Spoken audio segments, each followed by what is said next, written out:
Good evening from Scotland, and I have bought another bit of kit, and this particular one is an action camera, albeit I probably won't be using it that aggressively. I do mountain bike and things like that, but this is more for the art material that I share. Obviously, in terms of sharing the paintings and drawings that I do in the places that I visit, I tend to use quite a lot of photography, tend to use quite a lot of video and so on. Recently, I've begun to acquire a little bit more. This particular video is being videoed via my iPhone 15, and it's on a boom, and I then have lighting over that as well. But increasingly I'm doing things where I'm actually trying to do things outdoors and so on. So one of the things that I acquired a wee while back was the Osmo Mobile 7P, which is basically a selfie stick with a gimbal and a tracker. And that is quite useful because it actually has its own tripod that pops out the back of it. So that means that I can actually video things from an angle, and that makes it, I think, a little bit more immersive and so on. But that does mean that I am using my phone, and I do have to watch that because of stability and so on.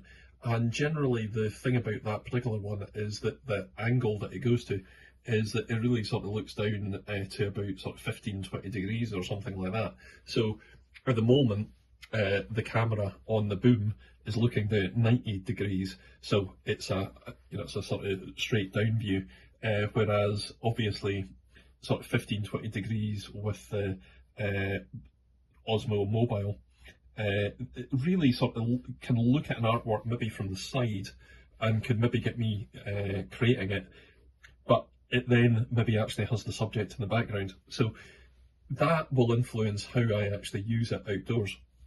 But really what I wanted to do was to get another camera, and maybe one that was maybe a little bit less, you know, at the end of the day, you want to be quite protective about the phone and so on. You don't want to break that, so you would probably always be careful using it. This, because it is an action camera, is a lot more lightweight, and it is obviously designed for the outdoors and so on. So that means that I can actually use it with a tripod and so on, maybe in a little bit more creatively. And I think I might use that with a boom on a tripod so that I can actually get a view straight down onto the artwork that I create. So that is a long introduction as to why I bought this.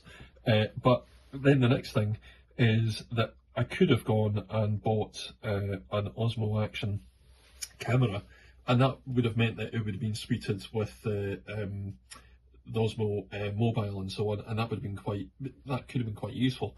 Albeit that particular camera is over £200 in its sort of basic form. So I didn't particularly want to do that, because at the end of the day, I'm only doing this to sort of put together videos and so on in Instagram, and whilst they serve a purpose, I didn't really feel that spending £200 on one of those cameras was appropriate. This one is created by a firm called Wolfang, and it's maybe a fairly generic camera, but it's at the top of their range, and it says that it can shoot at 4K. I don't think I would particularly be doing that.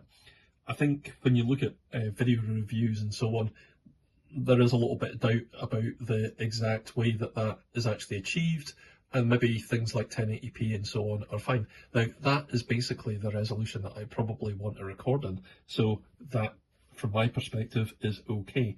The other thing about it is that it doesn't need to be in a waterproof case to be waterproof. So if I've got out and about and maybe there's a little bit of drizzle and so on, then that's fine. So all in all, that seems to tick a lot of boxes. So the other thing that you can see in the picture is that this has a front-facing screen and a back screen as well. The controls are on the back, and the front one is really from the perspective of framing. But obviously, if you are sitting outside and drawing away and so on, and you're trying to set up tripods around you, you basically need to know where it's actually pointing. So from my perspective, that's actually really quite a useful thing. So what we'll now do is we'll start unboxing it. It's in quite an attractive box.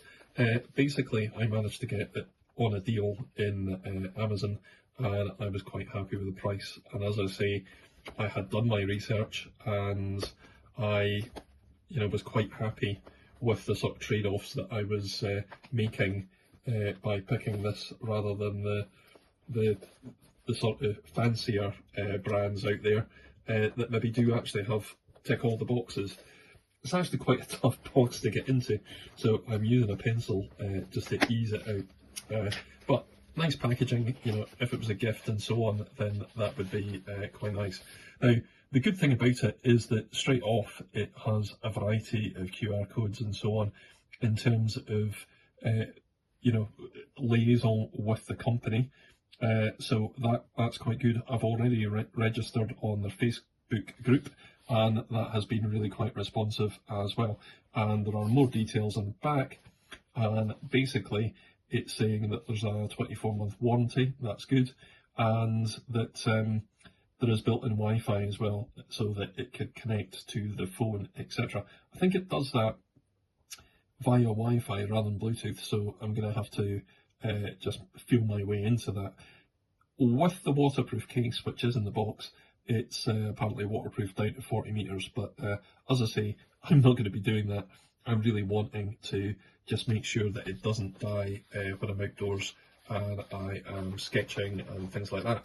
So there are basically two boxes in here, and I have looked at really quite a lot of unboxing videos and so on. This particular one is the accessories, and there are a variety in there. And this one here is the camera and the batteries. So that's basically it. Now, to give you a feel for the size of that, I'll just bring a pen. This is just an Edding fineliner pen, and you could see that up against the camera. So basically it's half the length of the Edding fineliner pen in the waterproof case. So once it's actually out of that, it's even less than half. So it's really quite a compact thing. And again, from the perspective of actually putting it in a bag and so on, carting it around, that's quite good. There are a couple of basic instruction cards in there as well, and there's another one, quick start guide, and a user guide as well. Now, I have again seen that people have said online that these are relatively basic. There are a lot of reviews and videos though, and they really do sort of support you, I think, in terms of actually the setup and so on. So I will go through all of them. The batteries, there are two of them, and that's basically it there. So you can see that that's about half the size of the camera, and that may well turn out to be the heaviest part of the overall thing. Now, that means that I think I can get about 90 minutes of battery life out of both of them. Now, most of my drawings I do in under that, so that means that the battery life should be more than enough to actually film 2 or 3 drawings, which is fine from my perspective. The camera, as you can see, this is a fairly standard sort of generic case, and it's got a variety of buttons on the outside which press the buttons that are actually on the camera. And this, anybody who has seen GoPro or any of the other action cameras will be fairly familiar with the look of this type of case. And basically it unlocks, and I have done this with the GoPro one, and there's basically a lever action so that it tightens up, and it's probably going to be something that's relatively difficult for me to actually pry open first time. Yeah, so that's it in its unfurled state. There are vinyls on all of the various bits. So there's a vinyl on the lens, there's a vinyl on the front screen, and there is a vinyl on the back screen. Now, going back to the reason why I picked this, is that this one, unlike a lot of action cameras, actually comes with a screw there for a tripod. And and there's lots of other ones that don't have that. Now, I think there is a interface issue with the microphone jack when using that, so I may actually have to use that in a sort of clever way, because I may need to use the microphone jack. I think in a way the weak spot of this camera, from what I have seen on other reviews, is maybe actually the internal mic, and that the internal mic doesn't necessarily pick things up. But at the end of the day, I haven't experienced it yet. And one of the things that I did notice was that when people were actually talking about the external mic, they actually had it on a sort of dolly with two cameras side by side. And you will see that the external mic is predominantly on that side. So it may be that because there was another camera at the side, that was actually really sort of sealed off and it couldn't really work so well. Now, I think that is actually really quite well made. You know, at the end of the day, I can't comment on how good or bad the video is yet, because I need to actually use it first. But it feels solid. It feels as though it's well made. It feels as though it's well put together, and it looks well put together. So that, I think, is a good thing. So that goes back down there. So thus far we've had a look at the two batteries, the camera itself, the waterproof case, and as I say, I may never ever use that. That's probably the most likely thing. And we've got the box here, and the other box contains a variety of accessories, and again I'm going to use my pencil to open this up, just to ease out the tab.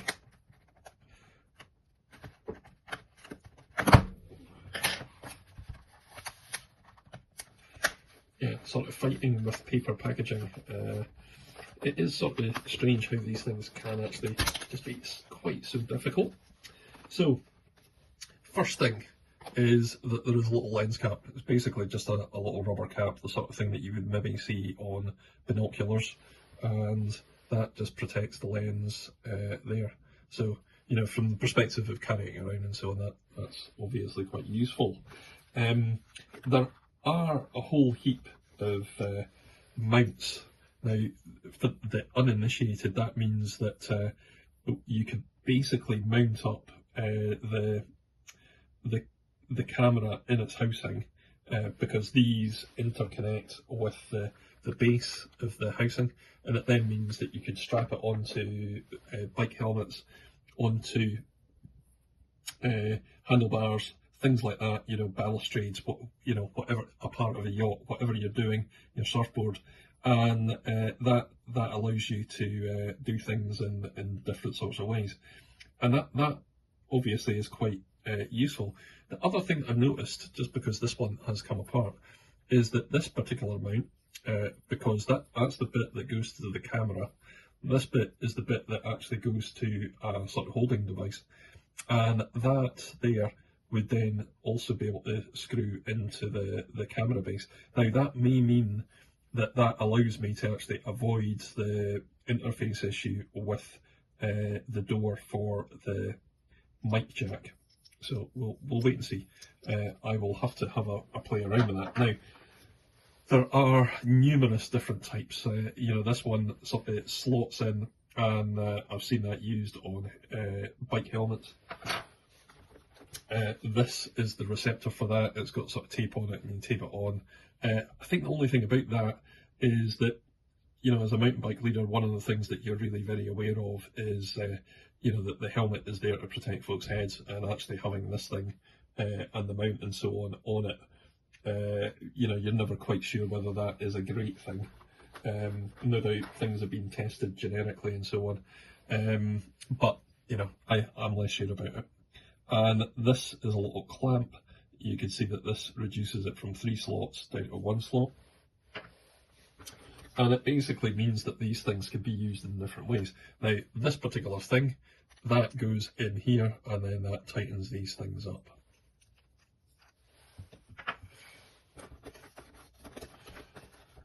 And there are more. Here's another one, and that particular one has a sort of hole at the end, so slightly different again. Basically, the useful thing about it from my perspective is that there are so many of these that if I'm in a particular situation and I want to clamp it onto, say, a bench that I'm drawing from, then, you know, some of these things could maybe be used inventively to actually set the camera up. So we keep going,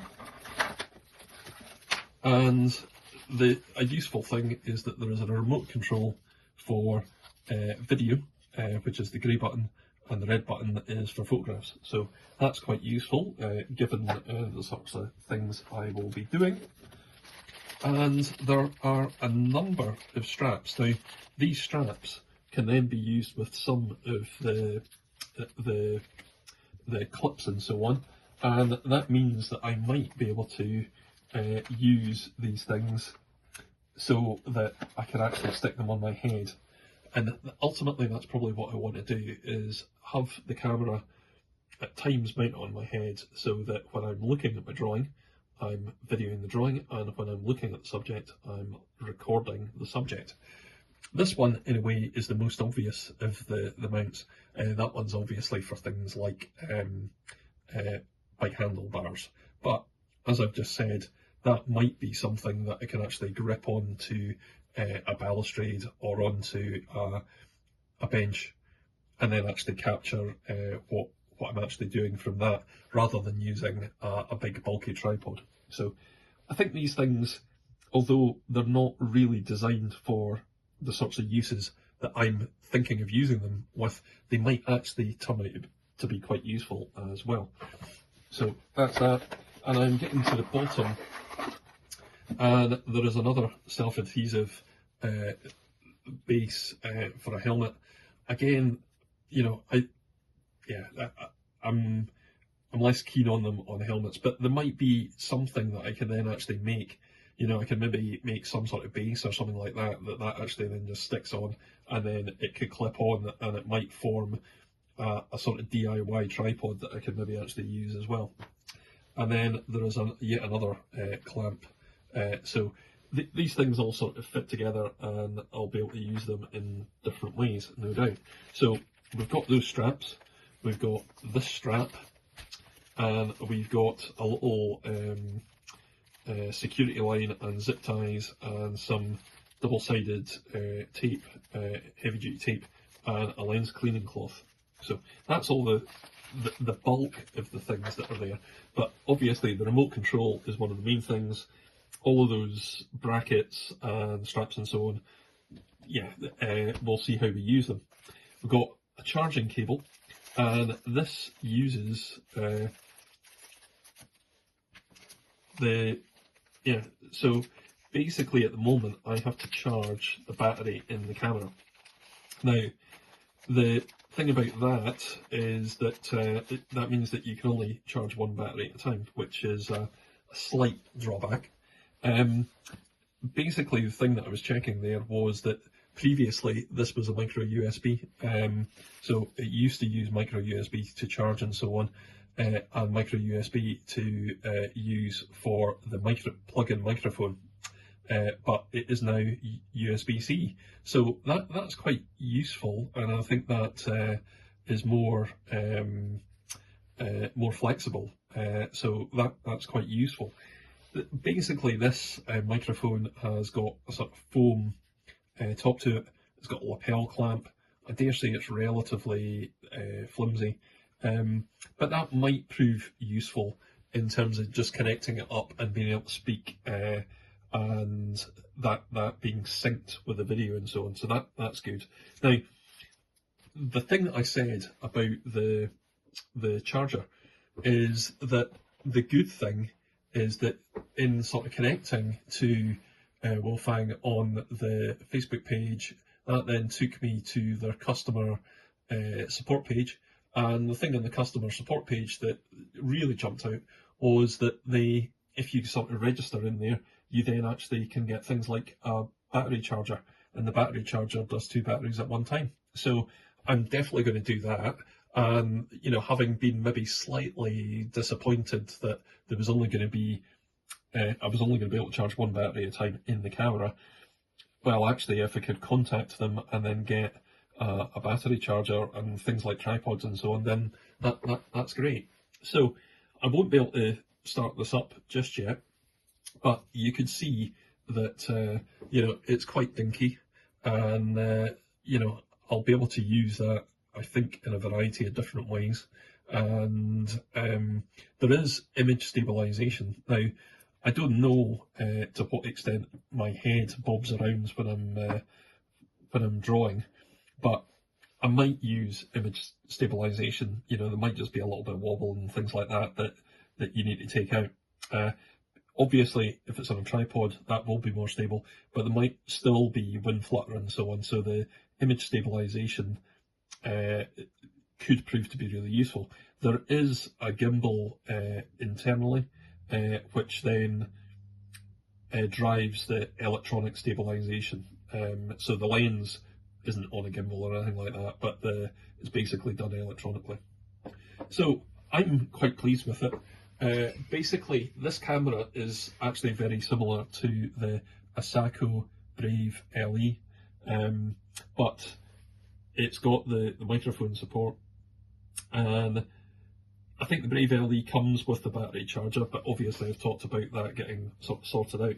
But this was actually probably, I think, maybe about £40 cheaper than that, because I got on a deal. And obviously next month the deal might be the other way around, but I'm quite pleased with it. Basically, I've got this and it's a good bit under £100, and it feels well built, and I think it's probably going to serve my purposes well. I'm pleased that it's got the USB-C, and as I say, I was pleased when I found out that I would be able to get things like the charger station and so on, because I had registered. So I'm sort of keeping my fingers crossed that that is the case. I think the big thing is going to be the proof of the pudding is going to be a meeting, and I'm going to have to try and start experimenting. Obviously, part of the experimentation is one, using the kit, but the other thing is then actually using the kit in a creative way. At the moment, I've got my boom, and I can move my boom around and do things like that, and I can move my lighting around, and at the end of the day, all I'm doing is just sort of using my hands to do that. Whereas, setting up a couple of cameras at one time outdoors and then actually videoing what I'm doing, that's a different gig completely. And obviously you are concentrating on doing the drawing, and you don't want to get the kit in the way. Must admit, the boom in the studio, it's useful, but actually when I'm drawing, I'm drawing literally below the camera, and the camera is between me and the drawing that I'm doing. So that is actually quite a tricky thing to do for the people that have never tried that. And actually, a phone is really quite a big thing. My iPhone 15, I guess, is probably about that sort of size, those two books, and that's the size of this camera. So you can see it's a lot more compact. That hopefully means that it will be easier to work around, and that I won't be distracted to the same extent. So I'm quite optimistic that this is going to be a good acquisition. As I say, I'm just going to have to learn my way into it. So hopefully you found this interesting, and you'll have to look out and see how my posts improve, and you'll have to see whether I end up doing more reels outdoors of me actually creating. So thank you very much for listening to this. Hopefully you found it informative, and good night from Scotland. Thank you. Bye.